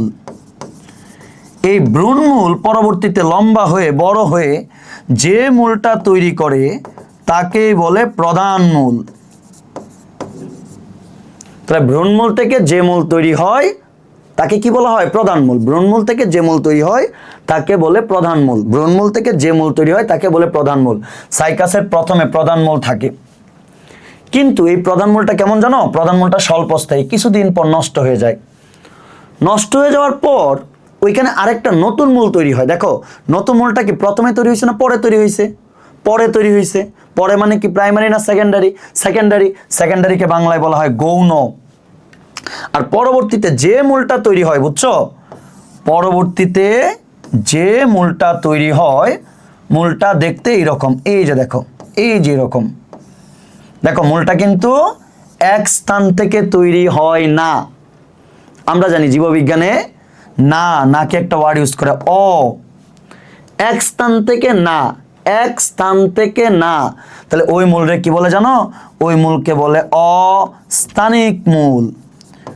অ মানে না, এক স্থান থেকে না, তাই ওই মূলরে কি বলতেছি আমরা? অস্থানিক মূল।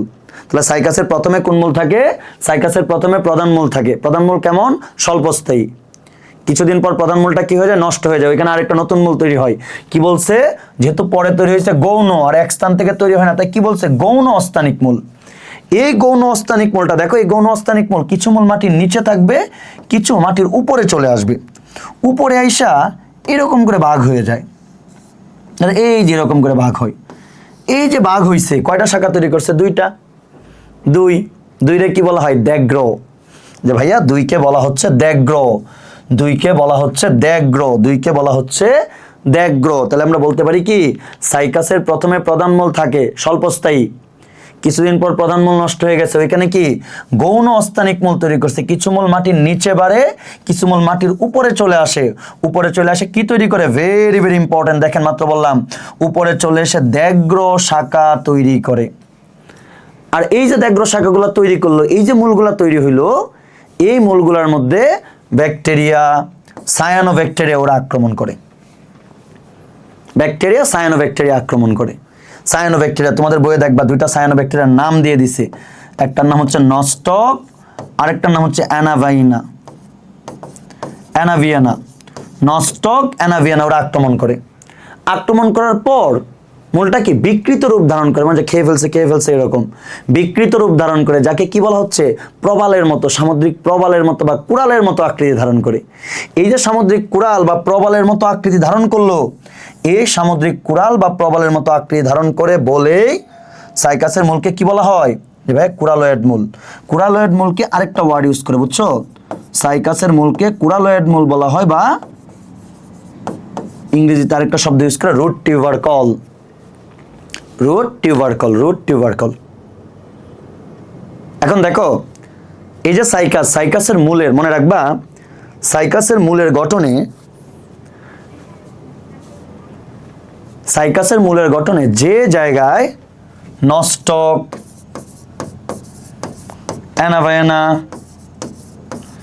এর অবস্থান করে, ওই জায়গাটাকে বলা হয় শৈবাল স্তর। আর নস্টক, অ্যানাভায়ানা কই অবস্থান করে জানো? মধ্য কর্টেক্সে। মূলটার গঠনের মধ্য কর্টেক্সে অবস্থান করে, মূলের গঠনের মধ্য কর্টেক্সে অবস্থান করে জায়গাটারে বলা হয় শৈবাল স্তর। ওই জায়গাকে বলা হয় শৈবাল স্তর। ওই জায়গাকে কি বলা হয়? শৈবাল স্তর। আচ্ছা ভাইয়া, ব্যাকটেরিয়া সায়ানোব্যাকটেরিয়ার সাথে শৈবাল স্তরের সম্পর্ক কি? দেখেন সায়ানোব্যাকটেরিয়া আরেক নাম কি? নীলাভ সবুজ শৈবাল। এই জন্য কি বলতেছে? শৈবাল স্তর বলতেছে। তারপর দেখো নেক্সট আরেকটা কোশ্চেন, সাইকাসকে কেন পাম ফার্ন বলা হয়? সাইকাসকে কেন পাম ফার্ন বলা হয়? সাইকাসের বৈশিষ্ট্যের সাথে পাম উদ্ভিদেরও মিল আছে, ফার্ন উদ্ভিদেরও মিল আছে। ফার্ন মানে কি? টেরিস বা টেরিডোফাইটা। আমরা একটু আগে দেখছি সাইকাসের কাণ্ড কার মতো? পাম উদ্ভিদের মতো। সাইকাস উদ্ভিদের কাণ্ড কার মতো? পাম উদ্ভিদের মতো। সাইকাসের সাথে ফার্নের কি কি মিল আছে দেখো। সাইকাস এবং ফার্ন দুইজনে কি? স্পোরোফাইট। সাইকাস এবং ফার্ন দুইজনে কি? স্পোরোফাইট। স্পোরোফাইট মানে কি? Diploid, 2n। সাইকাস এবং ফার্ন দুইজনকেই কি? দুই উদ্ভিদকে মূল কাণ্ড পাতায় ভাগ করা যায়। আমরা একটু আগে দেখছি কচি পাতা কুণ্ডলিত, কচি পাতা কুণ্ডলিত থাকে। আর এই যে কচি পাতা কুণ্ডলিত থাকে এই জিনিসটারে কি বলা হয়? কচি পাতা কুণ্ডলিত থাকে, যাকে বলা হয় সার্সিনেট ভার্নেশন। Circinate ভার্নেশন, circinate ভার্নেশন, circinate ভার্নেশন। পাতাগুলো দেখো কেমন সরল না যৌগিক? যৌগিক। কেমন যৌগিক? পক্কল যৌগিক পাতা। তারপরে দেখো জনুক্রম দেখা যায়, একটু আগে দেখলাম সাইকাসের মধ্যে জনুক্রম আছে হেটারোমরফিক, অসম আকৃতির জনুক্রম। সাইকাসের শুক্রাণু এবং টেরিসের শুক্রাণু, দুইটা শুক্রাণুই কি? বহু ফ্লাজেলাযুক্ত। বহু ফ্লাজেলাযুক্ত মানে কি? সচল। বলো বহু ফ্লাজেলাযুক্ত মানে কি? সচল। তাহলে 2 নম্বরে কোশ্চেন আসবে সাইকাসকে কেন পাম ফার্ন বলা হয়? লিখবা সাইকাসের কাণ্ড পাম জাতীয় উদ্ভিদের মতো, আর হচ্ছে ফার্নের সাথে কি কি মিল? এই যে 5টা মিল আছে। নেক্সট দেখেন এই কোশ্চেনটা ইম্পর্টেন্ট, সাইকাসকে কেন জীবন্ত জীবাশ্ম বলা হয়? প্রথম কথা, আচ্ছা ভাইয়া জীবন্ত জীবাশ্ম বোঝার আগে বুঝে জীবাশ্ম মানে কি? ফসিল। জীবন্ত জীবাশ্ম কি ইংরেজিতে বলে? Living fossil. আর শুধু জীবাশ্মকে ইংরেজিতে কি বলা হয়? ফসিল। ধরো যে অতীতকালের কোনো উদ্ভিদের বৈশিষ্ট্য যদি বর্তমানকালের কোনো জীবিত উদ্ভিদের, জীবন্ত উদ্ভিদের বৈশিষ্ট্যের সাথে মিল হয় তখন তাকে বলে জীবন্ত জীবাশ্ম। আর যদি এরকম পাওয়া যায়, প্রায় সময় দেখবা যে হঠাৎ করে ডাইনোসরের কঙ্কাল পাওয়া গেছে, এই প্রাণীর হচ্ছে একটা হাতের ছাপ পাওয়া গেছে, ওই প্রাণীর একটা ছাপ পাওয়া গেছে, এগুলোর কি বলে? ফসিল, জীবাশ্ম। আর যদি এরকম হয় যে অতীতকালের কোনো একটা উদ্ভিদ প্রচুর পরিমাণে ছিল কিন্তু বর্তমানে ওরা এত নাই, কিন্তু 2-1টা উদ্ভিদ আছে যারা ওই আদি বৈশিষ্ট্যগুলো এখনো ধারণ করে আছে, তখন তাকে কি বলা হবে? জীবন্ত জীবাশ্ম, লিভিং ফসিল। সাইকাসকে সেম জীবন্ত জীবাশ্ম বলা হয়। সাইকাস একটা বর্গের অন্তর্ভুক্ত, এই বর্গটার নাম হলো সাইকাডালস। ওই সাইকাডালস বর্গের সকল উদ্ভিদকে বলে সাইকাডস। এটা আমি তোমাদের প্রথমেই বলছিলাম। ওই সাইকাডালস বর্গ মেসোজোয়িক যুগে সারা দুনিয়াতে প্রচুর পরিমাণে ছিল, কিন্তু বর্তমানে মাত্র 9টা গণ 100টা প্রজাতি বিদ্যমান। তো দেখো একসময় প্রচুর পরিমাণে ছিল কিন্তু বর্তমানে প্রায় নাই বললেই চলে। এই জন্য সাইকাসকে কি বলতেছি? জীবন্ত জীবাশ্ম বা লিভিং ফসিল। বুঝছো? নেক্সট সাইকাসের জনন। জনন কয় ধরনের? জনন মানে কি? জনন মানে সংখ্যা বৃদ্ধি। যে প্রক্রিয়ায় কোনো শুক্রাণু ডিম্বাণু তৈরি হয় না, শুক্রাণু ডিম্বাণুর মিলন ছাড়া যে জনন, ওই জননকে কি বলা হয়? অযৌন জনন। তাহলে সাইকাসের কিন্তু অযৌন জননও হয়, সাইকাসের যৌন জননও হয়। অযৌন জনন কি সৃষ্টির মাধ্যমে হয়? খুব গুরুত্বপূর্ণ। দেখো সাইকাসে মুকুল সৃষ্টির মাধ্যমে অযৌন জনন হয়। আর এই যে মুকুল সৃষ্টির মাধ্যমে অযৌন জননটা হয়, মুকুলটা তৈরি হয় কখন? মার্চ আর এপ্রিল মাসে, মার্চ এপ্রিল। এই মুকুল অন্য জায়গায় রোপণ করলে, মাটিতে রোপণ করলে নতুন সাইকাস তৈরি হয়। যেহেতু মুকুলের মাধ্যমে হচ্ছে, শুক্রাণু ডিম্বাণু ছাড়া, দেখো শুক্রাণু ডিম্বাণু মিলন ছাড়া, এটা অযৌন জনন। আবার এটা অযৌন জননের মধ্যে কার অন্তর্ভুক্ত জানো? এটাকে বলতেছে অঙ্গজ জনন। মুকুল একটা অংশ, এই অংশটা থেকে নতুন সাইকাস তৈরি হচ্ছে। নেক্সট যৌন জনন। তাহলে যৌন জনন মানে কি? শুক্রাণু ডিম্বাণু তৈরি হবে। দেখো যদি এরকম হয় শুক্রাণু ডিম্বাণু এক উদ্ভিদে তৈরি হয়, তাকে বলে সহবাসী উদ্ভিদ। এটা তোমরা হচ্ছে টেরিসের প্রোথেলাসে পড়বা। আর যদি ভিন্ন দেহে শুক্রাণু ডিম্বাণু তৈরি হয় তখন তাকে বলা হয় ভিন্নবাসী উদ্ভিদ। সাইকাস একটা ভিন্নবাসী উদ্ভিদ। পুরুষ উদ্ভিদ আলাদা, স্ত্রী উদ্ভিদ আলাদা।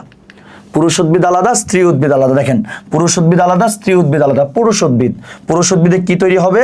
যে ভাই পুরুষ উদ্ভিদে শুক্রাণু তৈরি হবে। শুক্রাণু তৈরির আগে কি তৈরি হয়? মনে রাখবা পুং রেণু তৈরি হয়। পুং রেণু, আর আমরা জানি পুং রেণু ইংরেজিতে কি বলে? মাইক্রোস্পোর।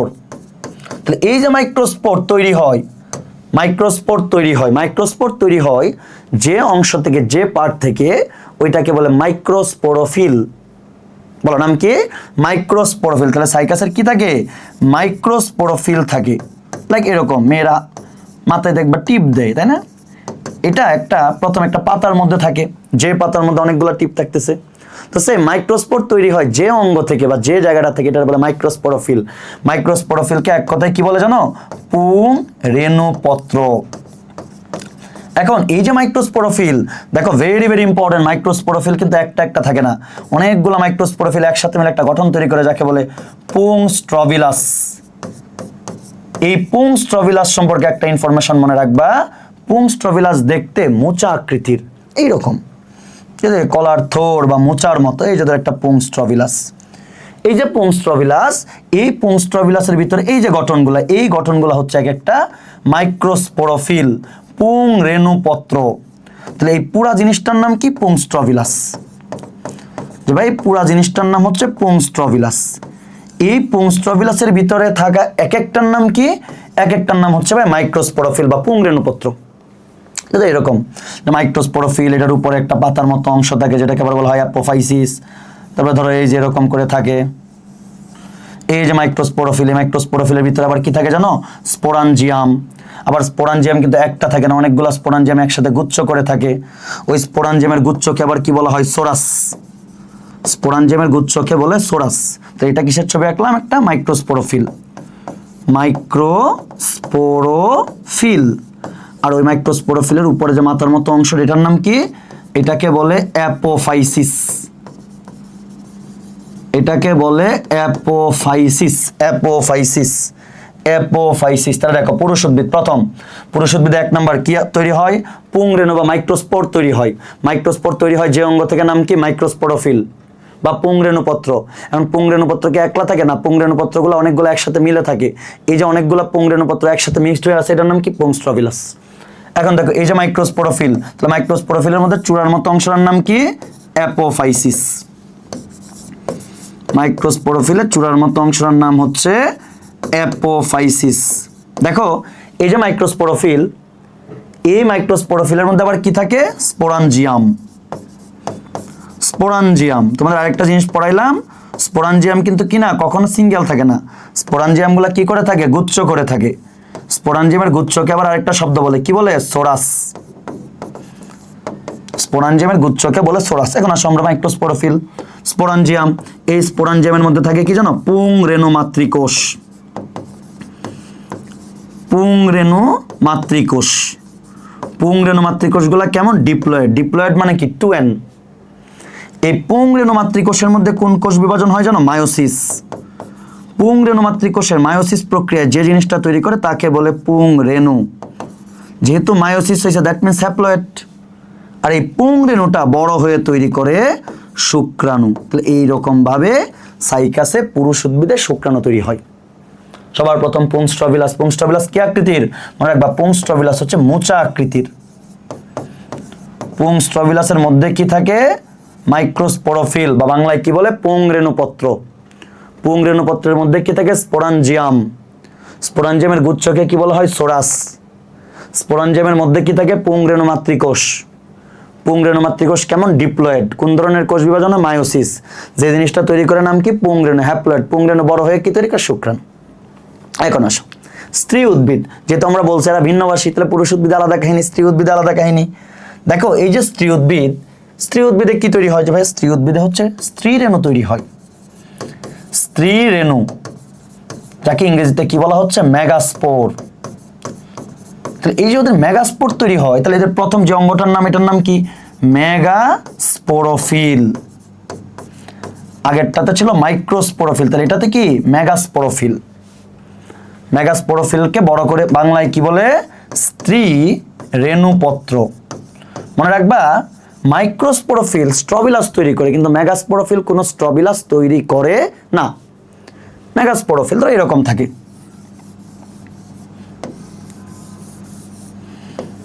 দেখো এই যে মেগাস্পোরোফিল, এই মেগাস্পোরোফিল যে পাতার মতো অংশগুলো আঁকলাম, এগুলোর নাম হলো পিনিউল। এই মেগাস্পোরোফিলের মধ্যে ডিম্বক থাকে। কিভাবে? নগ্ন অবস্থায়, যে এই যে এরকম করে ডিম্বক থাকে। এই যে একটা ডিম্বক, এই যে একটা ডিম্বক, এই যে ডিম্বক, এই যে ডিম্বক। তাহলে মেগাস্পোরোফিলে কি থাকে? ডিম্বক। মনে রাখবা, মেগাস্পোরোফিলে কি থাকে? যে ভাই মেগাস্পোরোফিলে থাকে ডিম্বক। বইয়ে দেওয়া আছে, দেখবা ডিম্বকগুলা কি বর্ণের? ডিম্বকগুলো হচ্ছে লাল বর্ণের। যে ডিম্বকগুলা হচ্ছে ভাই লাল বর্ণের, ডিম্বকগুলা লাল বর্ণের। এই যে ডিম্বক দেখো নেক্সট, এই ডিম্বকের মধ্যে কি থাকে, যে ভাই ডিম্বকের মধ্যে থাকে হচ্ছে স্ত্রী রেণু মাতৃকোষ। সেম, স্ত্রী রেণু মাতৃকোষ কেমন, ডিপ্লয়েড 2n। এই স্ত্রী রেণু মাতৃকোষে কোন কোষ বিভাজন, মায়োসিস। মায়োসিস প্রক্রিয়া কি তৈরি করে, স্ত্রী রেণু, তাই না? এখন দেখো পুরুষ উদ্ভিদের ক্ষেত্রে পুং রেণু থেকে ডিরেক্টলি তৈরি হয়ে গেছিল শুক্রাণু, কিন্তু স্ত্রী উদ্ভিদের ক্ষেত্রে স্ত্রী রেণুটা হ্যাপ্লয়েড, এইটা বড় হয়ে একটা গঠন তৈরি করে, আদি স্ত্রী জননাঙ্গ তৈরি করে, যাকে বলে আর্কিগনিয়াম। আর ওই আর্কিগনিয়ামের ভিতরে তৈরি হয় ডিম্বাণু। ডিম্বাণু, বুঝছো? তাহলে স্ত্রী উদ্ভিদ কি তৈরি হবে, স্ত্রী রেণু তৈরি হবে। স্ত্রী রেণুকে কি বলতেছি, মেগাস্পোর। মেগাস্পোর তৈরি হয় যে অঙ্গ থেকে, মেগাস্পোরোফিল। মেগাস্পোরোফিলের পাতায় যে চূড়ার মতো অংশগুলোর আবার কি বলে, পাতার মতো অংশ, পিনিউল। এটার মধ্যে ডিম্বক থাকে, ডিম্বক কি বর্ণের, লাল বর্ণের। ডিম্বকের মধ্যে কি তৈরি হয়, স্ত্রী রেণু মাতৃকোষ। হ্যাপ্লয়েড না ডিপ্লয়েড, ডিপ্লয়েড 2n। স্ত্রী রেণু মাতৃকোষে কোন কোষ বিভাজন হয়, মায়োসিস। মায়োসিস প্রক্রিয়ায় কি তৈরি হয়, স্ত্রী রেণু। স্ত্রী রেণুকে ইংরেজিতে কি বলতেছি আমরা, মেগাস্পোর। শুক্রাণু দেখতে অনেক ছোট, মাইক্রোস্পোর বলে, এটা একটু বড়, মেগাস্পোর। ওইখান থেকে আর্কিগনিয়াম, আর্কিগনিয়াম থেকে কি তৈরি হয়, ডিম্বাণু। শুক্রাণু তৈরি হলো, ডিম্বাণু তৈরি হলো। এখনের কাজ কি, যে ভাই শুক্রাণু ডিম্বাণু তৈরি হওয়ার পরের মেইন কাহিনী হচ্ছে নিষেক।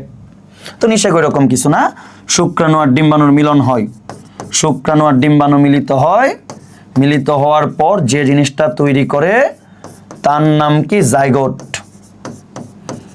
শুক্রাণু হ্যাপ্লয়েড, ডিম্বাণু হ্যাপ্লয়েড, জাইগোট কেমন, ডিপ্লয়েড 2n। কিসের মাধ্যমে পরাগায়ন হয়, বায়ু পরাগায়ন। বায়ু পরাগায়ন। শুক্রাণুটা কেমন, যে ভাইয়া শুক্রাণু হচ্ছে লাটিমের মতো। শুক্রাণু কিসের মতো, লাটিমের মতো, পড়াইছি। কয়টা ফ্লাজেলা, বহু ফ্লাজেলা যুক্ত। শুক্রাণু লাটিমের মতো, বহু ফ্লাজেলা যুক্ত। ঠিক আছে, শুক্রাণু লাটিমের মতো, বহু ফ্লাজেলা যুক্ত, বায়ু পরাগায়ন হয়। নেক্সট আসেন, লাস্ট স্লাইড, নগ্নবীজির। তোমরা পুং রেণুপত্র, স্ত্রী রেণুপত্রের পার্থক্যটা পড়ে নিও, লেস ইম্পর্টেন্ট, তুমি একটু দেখে নিও জাস্ট। অ্যাপোফাইসিস, পিনিউল, উল্টাপাল্টা লাগাও না কিন্তু। সাইকাসের অর্থনৈতিক গুরুত্ব খুবই গুরুত্বপূর্ণ। এখান থেকে লাস্ট ইয়ারের আগের বার মেডিকেল অ্যাডমিশন টেস্টে কোশ্চেন আসছে। অর্থনৈতিক গুরুত্ব দেখো কি বলছে, পাকস্থলীর পীড়া চর্মরোগের ওষুধ। দুইটা ডাক্তারি রিলেটেড, মেডিকেল ইম্পর্টেন্স অনেক, এটাই মেডিকেল অ্যাডমিশন টেস্টে আসছে। এটার এক্সাম্পল কি, সাইকাস সিরসিনালিস। সাইকাস সিরসিনালিস, যে ধরো তুমি অসুস্থ, রোগাক্রান্ত হইলা, তুমি ডাক্তারের কাছে যাই কি বলবা, যে স্যার স্যার ওষুধ দেন স্যার। তো সেম ঔষধ, পীড়া চর্মরোগের ওষুধ, স্যার স্যার স্যার রে CIR দিয়ে মনে রাখবা, সাইকাস সিরসিনালিস। প্লাস এটা থেকে কি অ্যাভারুট বা বার্লি পাওয়া যায়। সাইকাস রেভোলোয়াটা, এর বীজ খাদ্য হিসেবে ব্যবহৃত হয়। সাইকাস পেকটিনাটা, এর কচি পাতা সবজি হিসেবে ব্যবহৃত হয়। দেখো স্ত্রী রেণুপত্র, যাকে ইংরেজিতে বলা হয় মেগাস্পোরোফিল, এই স্ত্রী রেণুপত্র বা মেগাস্পোরোফিলটা কখনো কখনো সর্পমণি হিসেবে বাজারে বিক্রি করে। যদিও মানে বলে যে এটার হচ্ছে অনেক ইম্পর্টেন্স, এটা থাকলে রোগাক্রান্ত হবেন না, সাপ আক্রমণ করবে না, কিন্তু এটার আসলে কোনো ওষুধি গুণ নাই।